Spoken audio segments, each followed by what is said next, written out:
Hello there, welcome to the pit lane. And shall we start at Sauber for the Bahrain Grand Prix notebook? And I'm afraid to say he might be big down here in the pit lane, but he didn't have such a good race, Marcus Ericsson. A gearbox failure towards the end. He reported on the radio, oh no, the gearbox is broken. The engineer didn't know anything about it, said, oh no, what's going on? Oh, that's a shame. But Pascal Wehrlein here at Sauber almost scored a point for the plucky Swiss team when he finished 11th. And all he needed was for one person to drop out in front of him, and he would have scored a point because he was 11th, some 24 seconds off a final off Ocon in 10th. But still, I think that's a cracking performance from Pascal Wehrlein. His first Grand Prix of the year, let's not forget, after he was injured in the winter in a promotional event, but comes back after Giovinazzi deputised for him for a couple of races to score 11th. And a great fight with Fernando Alonso actually had Wehrlein, but in the end it wasn't a point. But you never know, that 11th place might be useful when the constructors' positions are totted up at the end of the season. Now, if you're wondering why everybody's got their extremely not very helpful for the notebook TM screens up, that's because there's a test on Tuesday and Wednesday. So I don't know, I guess that means they're allowed to have them up. Not very useful, but Hulkenberg has brought cheer to Renault because he scored their first points of the year. 2 points for P9 for Nico Hulkenberg. His teammate Palmer wasn't so good. That was 13th. But Hulkenberg struggled with overheating on his tyres pretty much all race. They were out-strategized, if that's a word, by Romain Grosjean and Haas and lost 8th. They were running at the time. That means they did trail home 9th. But still, Hulk did a good job to secure those couple of points. But Renault, I feel, not having the race pace. They disappointed after a very strong qualifying, and that's something they will really have to look at because I think they expected more. As for Jolyon Palmer, he did damage his front wing in that fight that you saw with Danny Kvyat. Yes, it was a great fight, but he did seriously damage his front wing, and that meant that he lost quite a lot of downforce, front downforce especially. You can see the slightly scary Danny Kvyat, and he wasn't particularly happy after the race at Toro Rosso because he was only 12th today, but we'll get on to them in just a second. I'll tell you about Haas, where congratulations because Romain Grosjean scores another few points with 8th place. Good points, good strategy, as I said, anticipating it, going early in that fight with Hulkenberg and undercutting the Renault at the second stop, and he just drove away after that. So Grosjean really had the pace in the car today for that 8th place and those points. As for Kevin Magnussen, a DNF with on around lap 10 with electrical failure, I can tell you. That was the reason for his retirement. Now, on to that Toro Rosso, where Sainz DNF, you've just heard that he's had a penalty, 3 grid place drop on for the Russian Grand Prix in a couple of weeks' time. And that's a shame because he was going very well, but it really brings an end to an awful weekend for Carlos Sainz after this collision with Lance Stroll. Of course, his car failed on him in qualifying yesterday, and I think he was just trying rather hard to make up for it and make up some positions. So an awful weekend, frustrating weekend for Danny Kvyat as well, as I said, because he was only 12th. So it's no points for Toro Rosso, and this does mean they dropped down a couple of places from 4th to 6th in the Constructors' Championship. It was a scrappy first lap for Danny Kvyat.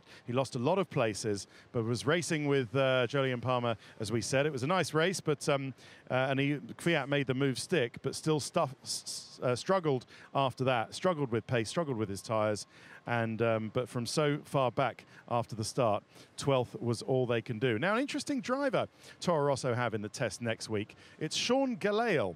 Now, if you don't know who Sean Gelael is, you obviously don't watch GP2 or F2 at the moment, but he comes from a wealthy Indonesian family. In fact, I believe his father is the Indonesian fried chicken king, or the fried chicken king of Indonesia.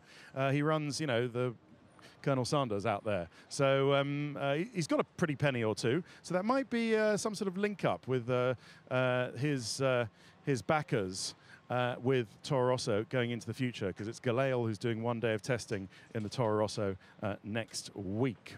Into McLaren, and an equally horrible weekend. In fact, you keep sort of resetting your levels of how bad you think it can get from McLaren, and then they keep excelling them, which is just depressing for anybody who's got a soft spot for McLaren, as I do.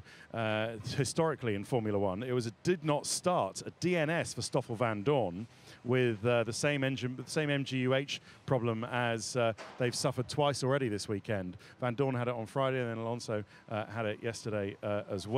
So that he didn't even start, and he must be absolutely frustrated. We must be beside himself with frustration because he wasn't able to show what he could do. Remember, this time last year, he scored a point here in a McLaren Honda, did Stoffel Vandoorne.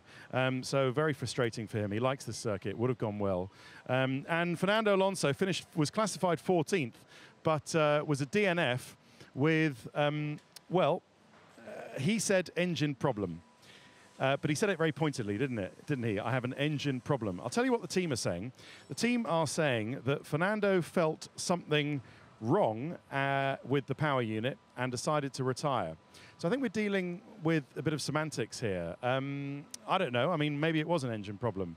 But I'll just tell you something that my Spanish colleagues tell me.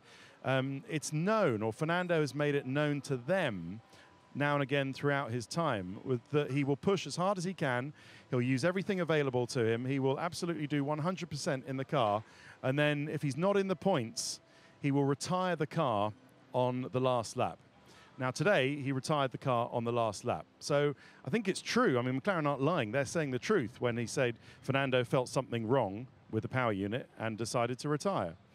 But I think there's a bigger story behind this, and I'm wondering if Fernando Alonso, I have no real proof because I've asked the team and they can't confirm it. Fernando's still saying in the pen that he had an engine problem. He could mean, you know, a bigger problem with the engine, if you see what I mean. But I just have a feeling that that was a healthy car today, but Fernando had really delivered on what we believe he's threatened to say in the past, which is, I will push 100%, and if I'm not in the points, I will retire the car. But there you go. I'll ask Fernando Alonso about it in Russia. Will we get a full answer from him? We'll have to wait and see. But it's just a horrible weekend for McLaren. But I thought the very deliberate way that Fernando said on the radio, engine problem, he might have been winking in the car. You never know. Anyway, let's move on to Williams, shall we? Where we have a bit more clarity because Felipe Massa was 6th and a storming drive, some great points, and that moves Williams up 1 place to 5th in the Constructors' Championship. And he had great pace. It was a good start. He pitted under the safety car. He was happy with his pace after that, and his reward P6. Lance Stroll, a DNF, particularly frustrating because he perhaps should have got points for the team today. He suffered from a bad flat spot after the start and had to pit on lap 9. And then, as he says, he was minding his own business, and he gets clattered into by Carlos Sainz in an over-optimistic overtaking move. So that is a shame for Stroll. As you heard, Sainz has had a penalty for that. So Stroll, say the stewards, completely blameless. Now, from where they started, the Pink Panthers here at Force India did a brilliant job today, I thought. Absolutely brilliant. And I've gone on about it. And I know it seems to be I've got a soft spot for Sergio Perez. But wow, Sergio Perez, 7th. You know, the car's reliable, the drivers are consistent. Esteban Ocon, P10 for the 3rd race in a row, and he is Mr. Consistency in terms of that, and that's 3 points that he scored because he gets 1 each for the 10th place each time he scores, see what I mean? So I thought it was absolutely brilliant. Great start from Sergio Perez, overtook Palmer and others, and then Ocon was fighting with at the end of the Grosjean-Hulkenberg fight and secured 10th place as well. So because there's real damage limitation for Force India, while they're waiting for their upgrade package at Barcelona that they say is going to add quite a lot of pace to the car, in the meantime, they keep banging in the points. So well done to Force India. I thought that was a great showing. And it's back up to P4 in the Constructors' Championship for Force India. Right, shall we do the Scuderia Ferrari, who have been victorious yet again in Bahrain. And I remember Felipe Massa winning here for them a couple of times in the mid-2000s. Sebastian Vettel won first, Kimi Raikkonen 4th. Vettel did it the hard way. Should we do Raikkonen first as Dave Greenwood, his engineer, looks at a front wing, perhaps looking for reasons as to why Kimi was off the pace yet again today. And Kimi lost a position to Felipe Massa after the safety car. He re-overtook Massa and then back up to P4 ahead of the Red Bull. But they said on the radio to Kimi, Bad luck, Kimi. You deserved more than that today. He was just 2 seconds off the podium, was Raikkonen, but still, I get the feeling that they're starting not to be particularly satisfied. Of course, Kimi won't be satisfied. He comes here racing to win, but they're not particularly satisfied with the fact that there's this discrepancy. Now Sebastian seems to be able to win a little bit easier. Right, I've got to get through it. We're running out of time. Sebastian Vettel, a great start, as you saw.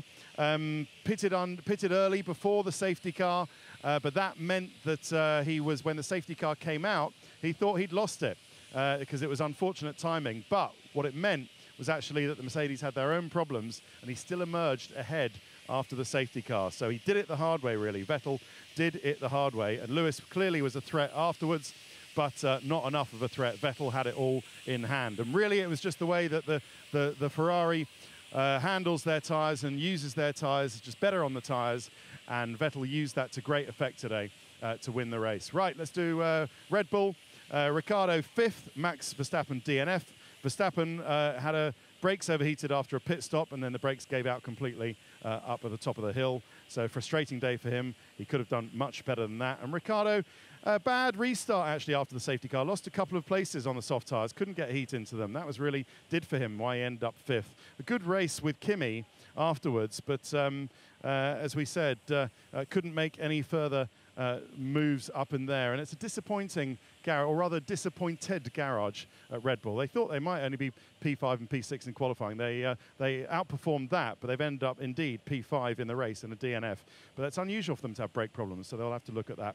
And finally, Lewis Hamilton 2nd, Valtteri Bottas 3rd. The best weekend of Bottas's Mercedes career also ends from pole, unfortunately, with being asked twice to move out of the way of Lewis Hamilton. Really, in the end, it was a bit academic because Hamilton would have got him anyway. It just meant that Hamilton could get after Vettel a little bit quicker. So I don't think we should look at it too strongly in terms of, Bottas being put in his place or put in a position by the team. But still, it was perhaps dispiriting, and I didn't see him flash any of those nice pearly whites on the podium to go with his dreamy green eyes. But anyway, not a good weekend for Valtteri Bottas at all. It's got to hurt, he says, but we're racing for the team. The problem was oversteer. The rear end, he said, of the car was all over the place. So this to Mercedes being hard on its tyres again, but Hamilton managing to manage that.